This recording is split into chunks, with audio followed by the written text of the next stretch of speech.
Good morning. Here is today's word of blessings for you. Job 38 1-6. Then the Lord spoke to Job out of the storm. He said, "Who is this that obscures my plans with words without knowledge? Brace yourself like a man, I will question you, and you shall answer me. Where were you when I laid the earth's foundation? Tell me, if you understand. Who marked off its dimensions? Surely you know. Who stretched a measuring line across it? On what were its footings set, or who laid its cornerstone?" Today's title is The Voice in the Storm. One of the biggest mistakes of people is to put God in a box. This is not a mistake of ordinary people only. Even a great philosopher such as Immanuel Kant made the same mistake.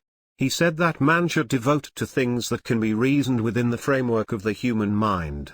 If anything does not fit in the framework, we should discard it.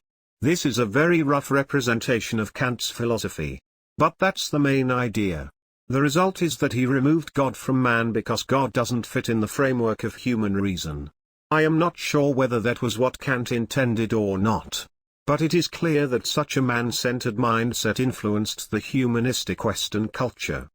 Job, despite his righteousness, made a similar mistake. He had his own box of ideas and experiences.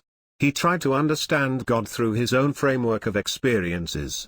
It worked fine in good times. But it didn't work in stormy times. He couldn't fully understand what God does where God is. He kept asking. But there was no answer. And finally, God broke the silence. That's what we see in today's passage. God speaks to Job out of storm. Job, in the biggest storm of his life, complained and asked where was God when he was suffering.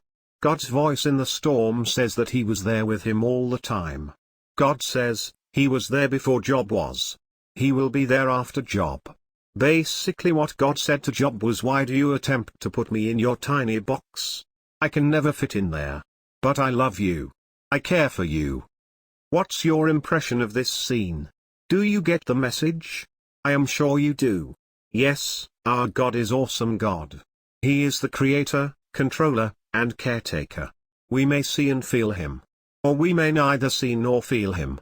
But he is right in the middle of our life all the time, whether it is clear and fine, or stormy. You can trust your life in his hand even at the storm of life.